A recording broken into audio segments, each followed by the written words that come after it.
भी कभी भी उंगली कर चलते हैं कि ये एक बार इसकी फिंगर जलेगी तभी इसको अकल आएगी, ठीक है। और वही हुआ, उन्होंने मुझे कहना बंद और फिर खाना बना रही।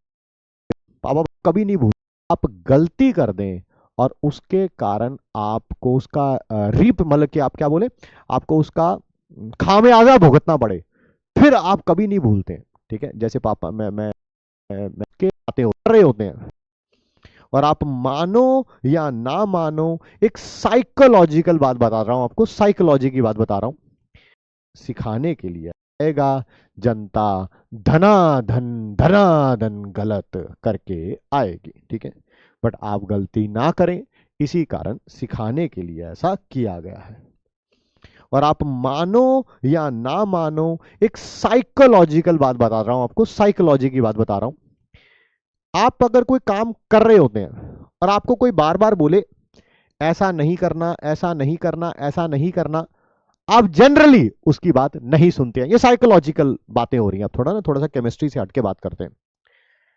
बट आप वो काम कर रहे हो और आप गलती कर दें और उसके कारण आपको उसका रीप मतलब कि आप क्या बोले, आपको उसका खामियाजा भुगतना पड़े, फिर आप कभी नहीं भूलते, ठीक है। जैसे पापा मैं अपना एक बचपन का एक इंसिडेंट शेयर करता हूं आपसे, सिर्फ 2 मिनट लूंगा आप सबके, ठीक है।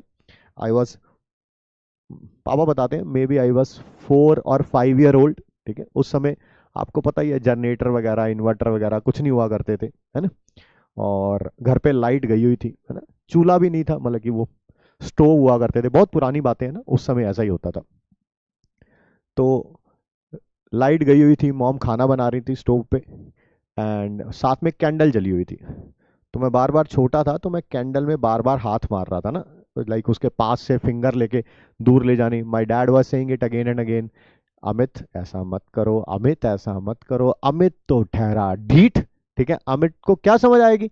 और फिर मैंने क्या किया, एक बार बार करते करते पापा को समझ आ गया कि ये एक बार इसकी फिंगर जलेगी तभी इसको अकल आएगी, ठीक है। और वही हुआ, उन्होंने मुझे कहना बंद कर दिया।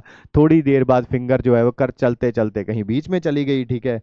फिर गलती हो गई। अब उसके बाद मुझे पता है कि अब जिंदगी में कभी भी उंगली नहीं करनी है, ठीक है। तो मैं नहीं करता हूँ, एक बार करी थी आग में, उसके बाद अब मैं नहीं करता हूँ भाई, मुझे पता है ना, उंगली जल सकती है। जी, बिल्कुल बिल्कुल बिल्कुल।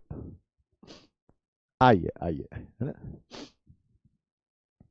N2 gas 3H2 gas gives you 2NH3। Rate of appearance दे रखा है बेटा, जो भी रेट ऑफ अपेयरेंस दे रखा है, चाहे आप, अगर आप चाहो तो आप रेट ऑफ रिएक्शन लिख सकते हो in terms of this and in terms of this, यानी कि minus dH2/dt divided by 3 dNH3/dt